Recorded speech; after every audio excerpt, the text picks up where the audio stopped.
오늘도 역대 최다입니다. 5만 7천 명대 신규 확진자가 발생했습니다.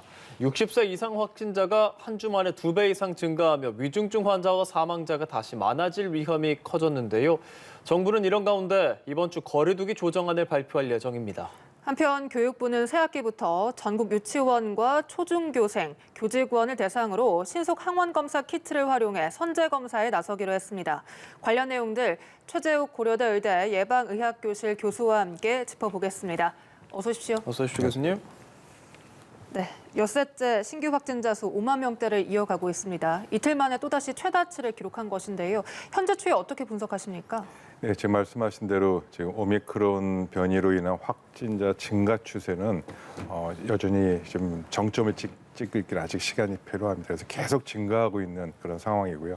네. 보통 뭐 휴일 효과라고 그래서 휴일에는 조금 감소하는 듯이 보였습니다. 근데 그건 이제 안정세일 때 그런 거고요. 네. 지금과 같이 증가가 폭증하는 그런 상황에서는 휴일에도 계속 증가한다는 뜻은 주중에도 계속 증가해서 앞으로 정점을 계속 더 찍을 것이다. 아직 끝나지 않았다. 그렇게 위기는 계속 지속되고 있다. 그렇게 봐야 될 것 같습니다. 네, 그러면 이번 주에 확진자 수가 어느 정도까지 갈 거라고 예측을 하십니까? 뭐 이번 주도 역시 지금 계속 증가해서 지금 5만 7,177명 나왔지 않습니까? 네. 근데, 계속 증가해서 저번 주와 같은 주라면 또 일주 사이에 2배 정도 증가할 거라고 보고 있고요. 주중에 뭐 7만, 그리고 8만 이렇게 계속적으로 증가하는 추세는 지속될 것으로 지금 보고 있습니다. 네, 이 위중증 환자 수의 추이도 보면 어제 이어서 오늘도 300명대, 그리고 어제 하루 사망자는 61명으로 그제에 비해서 3배까지 늘어났거든요. 네네. 위중증 환자 수 추이와 사망자 수 추이는 어떻게 보고 계십니까? 위중증과 사망자 증가 추세를 크게 두 가지 점에서 고려해야 될 것 같습니다.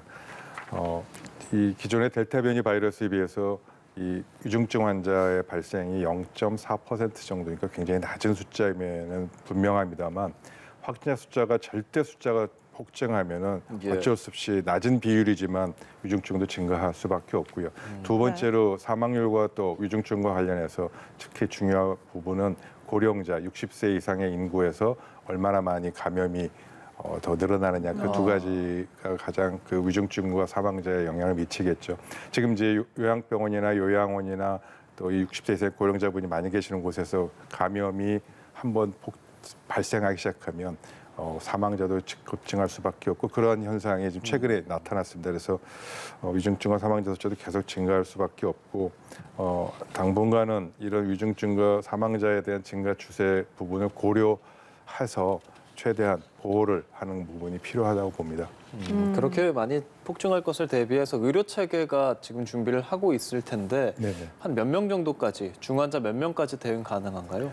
그동안 정부에서 많은 노력을 해서 위중증 환자 병상 수를 최대 숫자상으로 2,400개까지 늘렸다고 이렇게 얘기를 하고 있습니다. 그래서 많은 숫자가 이제 확보가 돼서 지금 현재 위중증 환자는 300명대니까 앞으로 여력은 많이 남아 있습니다.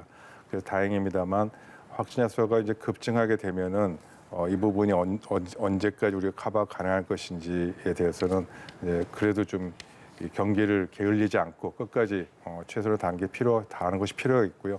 아시다시피 위중증 환자는 코로나 환자만 쓰는 것이 아니고 일반 질환자분들에 대한 치료도 위중증 병상에 반드시 필요하지 않겠습니까? 그래서 지금 그런 일반 질환자분들에 대한 위중증 치료도 굉장히 좀 이렇게 영향을 많이 받고 있기 때문에 안정적으로 관리할 수 있도록 최선의 노력을 하는 것은 여전히 필요하다고 봅니다. 그리고 재택치료 환자의 증가세도 무섭습니다. 지금 24만 명이 넘겼는데 이렇게 많은 수의 재택치료 환자 감당이 가능할까요?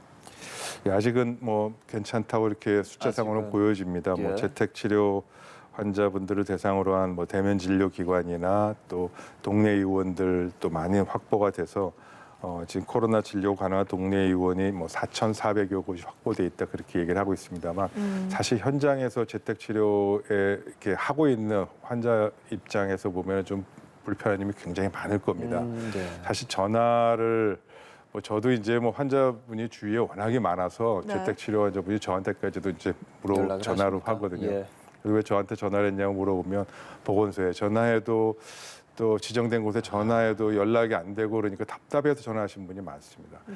지금 오미크론이 증상이 경미하다 하더라도 환자의 증상이 있는 분이 목감기나 이게 감기 증상 좀 심하신 분도 있습니다. 그러다가 이제 갑자기 악화되면은 이제 유중증 환자로 가는 것 아니겠습니까? 그래서 바로 그 악화되기 직전의 상황을 면밀히 모니터링하면서 의료인이 보고 즉각적인 검사를 할 수 있는 체계가 돼야 되는데 현행 예. 재택 치료 부분에서는 그런 부분이 좀 취약한 부분이 사실이고요.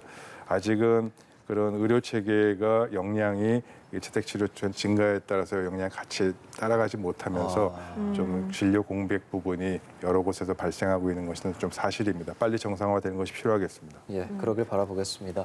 그리고 요즘 자가검사 키트 구하기가 워낙 어려워졌잖아요. 온라인 판매도 금지가 되고 구매 수량도 1인당 5개로 한정이 되는데 정부가 좀 나서서 안정화를 하려고 하는 것 같아요. 이런 정부 주도의 공급 정책에 대한 견해도 궁금합니다. 예, 뭐 정부 주도의 공급 정책이라고 보기는 좀 어려운 점은 좀 있습니다. 정부가 이제 사실은 이 자가 신속항원 자가 검사 키트를 이제 검사 방법으로 쓰기 시작했지 않습니까? PCR 검사와 함께. 네. 그러면서 이제 이 부분은 자가 집에서 이제 국민들이 쓸 수 있는 검사 키트하고 같이 맞물려 있다 보니까 이 부분이 좀 공급 대란이 좀 일어났다고 보고요.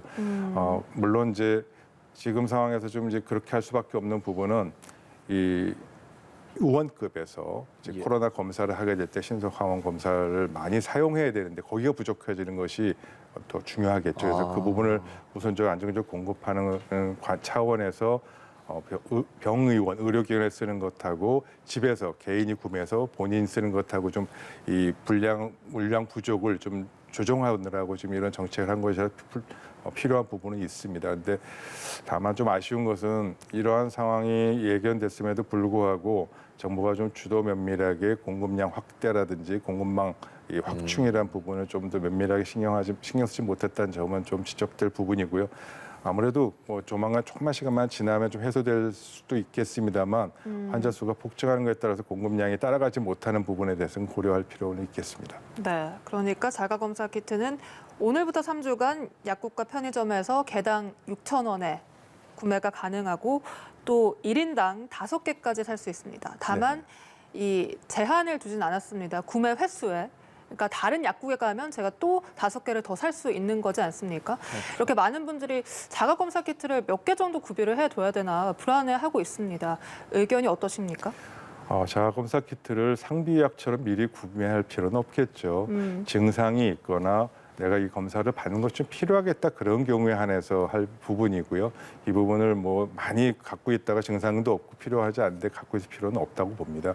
지금 더더구나 지금 상황에서 자가검사 키트는 아까 말씀하신 대로 의료기관에서도 써야 되기 때문에 의료기관이 우선적으로 쓸 수 있도록 검사 물량 확보하는 차원에서 굳이 불필요할 정도로 이렇게 많이 개인이 가정에서 구비할 필요는 없다고 보고요. 네. 증상이 있거나 또 이 부분에 접촉한 그런 것들이 있어서 내가 좀 검사를 받아봐야 되겠다고 하는 그런 경우에 한해서 필요한 경우에 한해서 자가검사 키트를 좀 구매하실 수 있도록 하시는 것이 바람직하지 않을까 생각합니다. 네, 그 자가검사 키트 그리고 신속항원 검사를 통해서 교육부에서 이제 등교 전에 학생들에게 좀 사용하자 이런 방안을 검토하고 있는데 찬반 의견이 엇갈리고 있는 것 같습니다. 교수님 의견도 궁금합니다.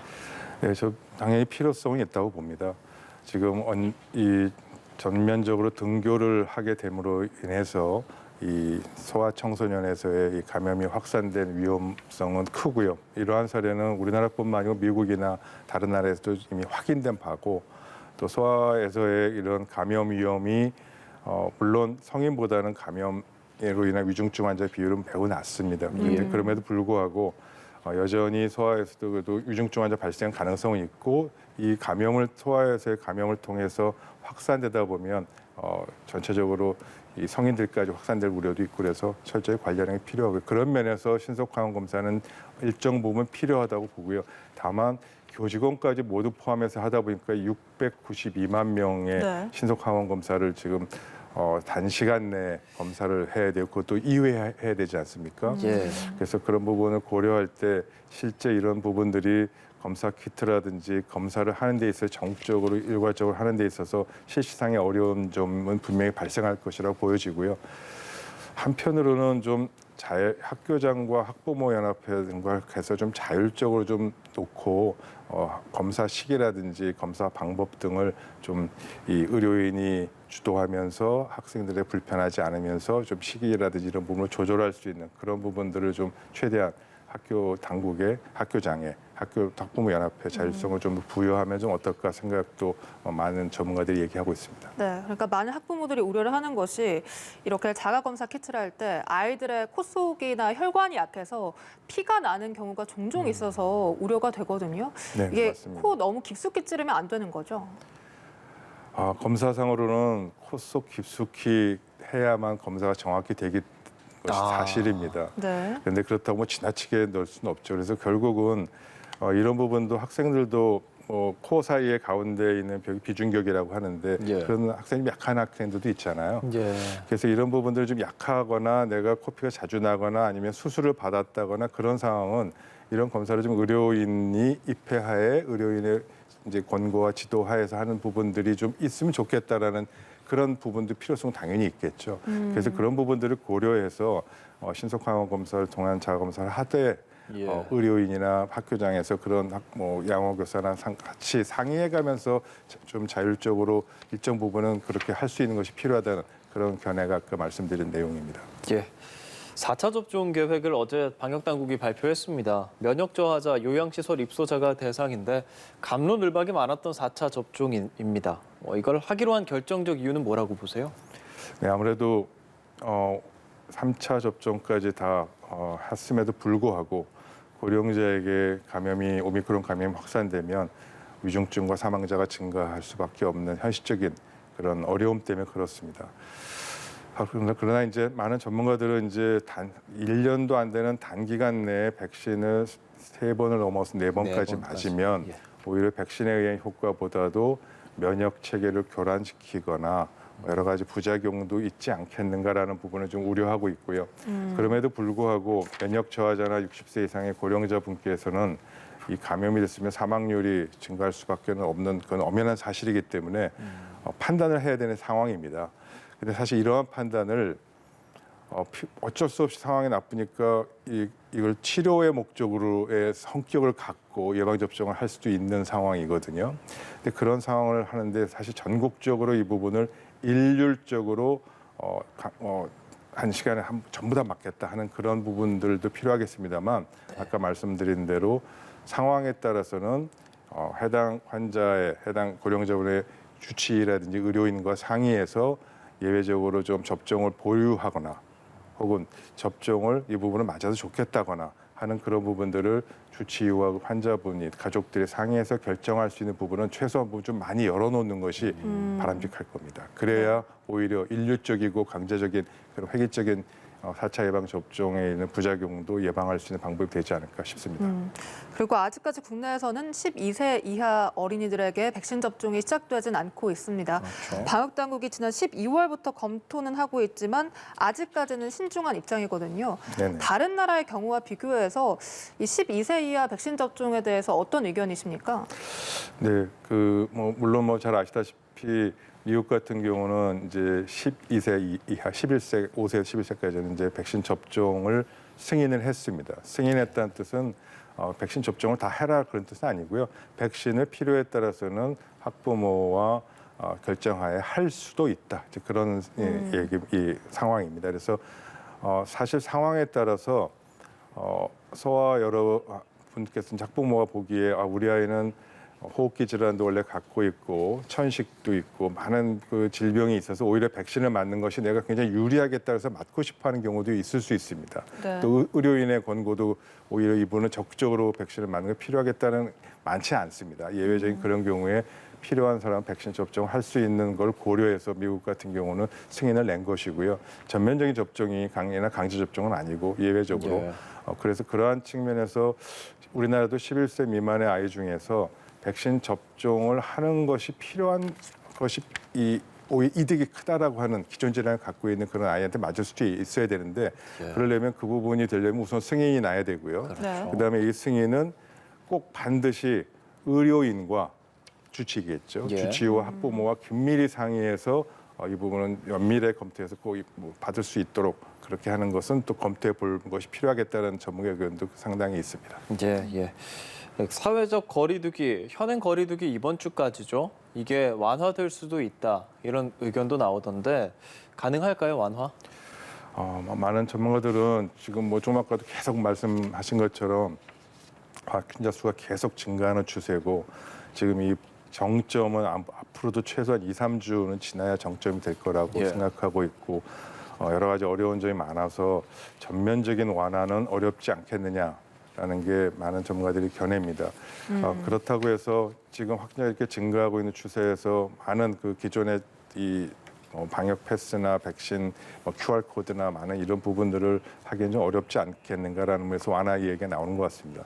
전체적으로 완화라는 부분으로 가되 선택과 집중을 통해서 거리두기나 기존의 방역 정책은 강화하는 부분이 일부는 있어야 되겠다라는 부분을 좀 강조드리고 싶습니다. 예를 들자면 결국 좀 아까도 계속 말씀드렸듯이 지금은 60세 이상의 고령자분의 보호가 최우선이지 않겠습니까? 그렇죠. 즉 60세 이상의 고령자가 장기간 거주하는 곳이나 시설이나 그런 곳, 또 혹은 집단 거주 시설과 사회복지시설은 오히려 방역이라든지 거리두기라든지 방역 패스라든지 이런 부분은 오히려 선택과 집중을 강화하되 그렇지 않은 이제 다중 이용 시설 같은 경우는 전체적으로 이제 완만하게 완화해가는 그러한 기조를 잘 반영해서 설계하는 것이 바람직하지 않을까 생각하고 있습니다. 네, 거리두기에도 선택과 집중이 필요하다 이런 말씀이셨습니다. 지금까지 최재욱 고려대 의대 예방의학교실 교수와 함께했습니다. 오늘 말씀 고맙습니다. 고맙습니다.